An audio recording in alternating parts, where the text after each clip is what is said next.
Finally, this is the way.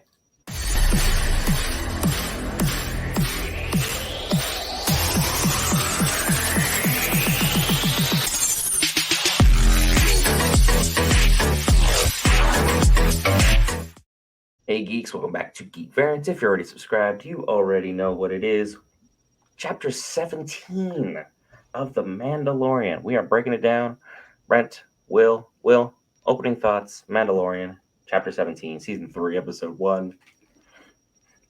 Look, I just wanted them to come out with something that's going to get my attention right off the bat. I need to know that we did a lot of story building. So, what do we got coming off the bat? Is literally somebody being inducted into the Mandalorian cult, and in the middle of this ceremony,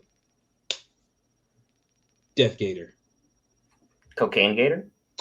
I didn't see it coming, so I was very interested as to why this random thing is coming out there and starting to scrap with him, and they had my attention from rip. So, good way to start it off and get everybody's attention as far as action oriented concern, which again for me, Star Wars, that's the main reason why I watch Star Wars is the nice little action scenes. I'm still working on the lore and stuff, so you have to fill me in as to all the stuff that you saw in the process.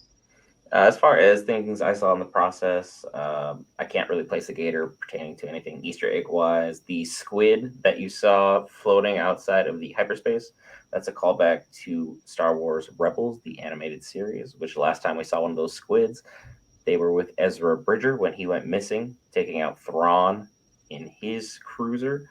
Obviously, we had the huge IG-11 statue. I thought they weren't going to touch upon that more than they did, but having IG back along for the ride will be amazing.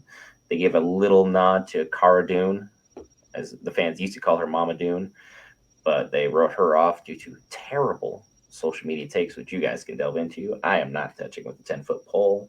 We had the rise of Skywalker Easter egg with little guys whose race escapes me right now, but they're the technological people that were working on IG-11. The Anzellans. Yes. And they were doing their thing. They had the whole asteroid field battle, which felt a lot like Jango Fett and Obi-Wan in Episode 2, or Han in Empire Strikes Back for the more older audience. I have no idea who Gorgon Shad is, but he looks super cool. I'm sure he'll be coming back around later on as this season progresses.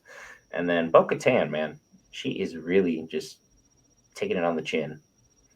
She is straight up pouting that people have left her. She couldn't claim the Darksaber. And, well, we know how the Darksaber goes. You have to win it in combat. You didn't win it. Get better. Is a fellow gamer to fellow gamer. You would tell me the same exact thing I would tell you if you were struggling. Get good. And, well, this is where we're at. It was a banger of a first episode. It's had Jon Favreau's fingertips written all over it with a little Filoni lineage, which all hail the glorious duo that have resurrected Star Wars. I don't really think there's too much else to delve into. I already had a prediction video up on the YouTube. You guys go check that out. Anything else you want to discuss at this time, Will? Now, are pirates a common thing throughout Star Wars as far as like those type of, like they were dressed in like classic pirate garb and stuff. So I know Space pirates are very prominent. Same with bounty hunters and the like. Star Wars loves the Western lore, and Star Wars was intended to be a very, very heavy Western. We got sidetracked at other points in time with George Lucas's writing. And they do have a lot of pirates involved for some or other reason, because somehow they fit into Westerns, feel like they fit the bandit role kind of well. So that's what Star Wars does. And there's mercenaries, bounty hunters, pirates. There's a lot of rogues. So if you're any kind of gray person where money is your thing, plenty of ways to make money in this galaxy. Okay. Now, he's got to go find a memory circuit to get IG-11 back up and running for whatever that setup is. So I'm curious as to how many episodes it's going to take to get him back up and going. But the Mandalorian castle, was that like a standard thing?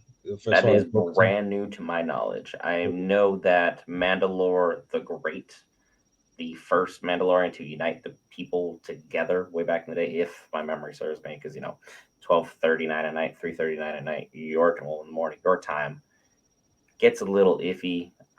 Mandalorians have built huge structures to honor great people. this could have been one of those things that they've done over time, and I'm sure this was probably a planet, Kalamala, that they have conquered at some point in time.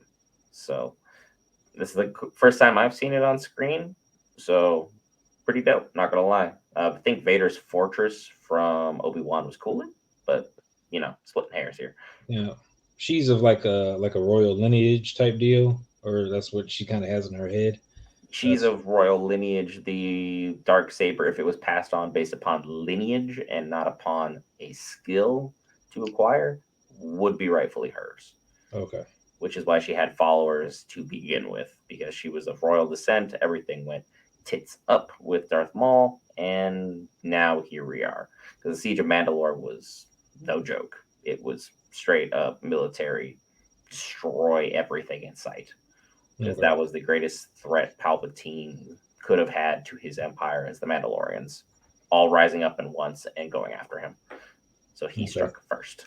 So now that we see, so I mean, it's potential that we could have Sasha Banks' character return at some point, and is her and was one other one and stuff that was there in the beginning. I can't remember, but The big one was the one that John Favreau plays, the guy oh, with the big gun. That's Favreau. Paz, right?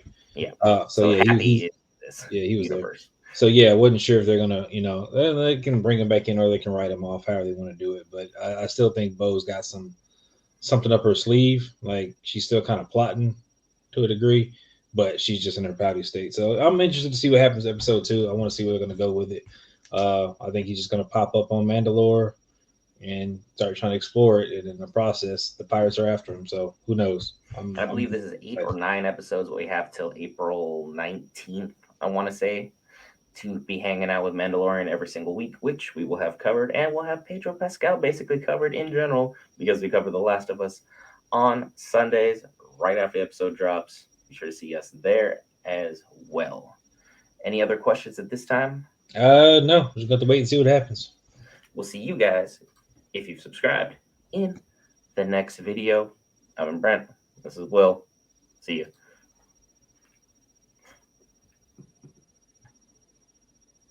Batman sucks.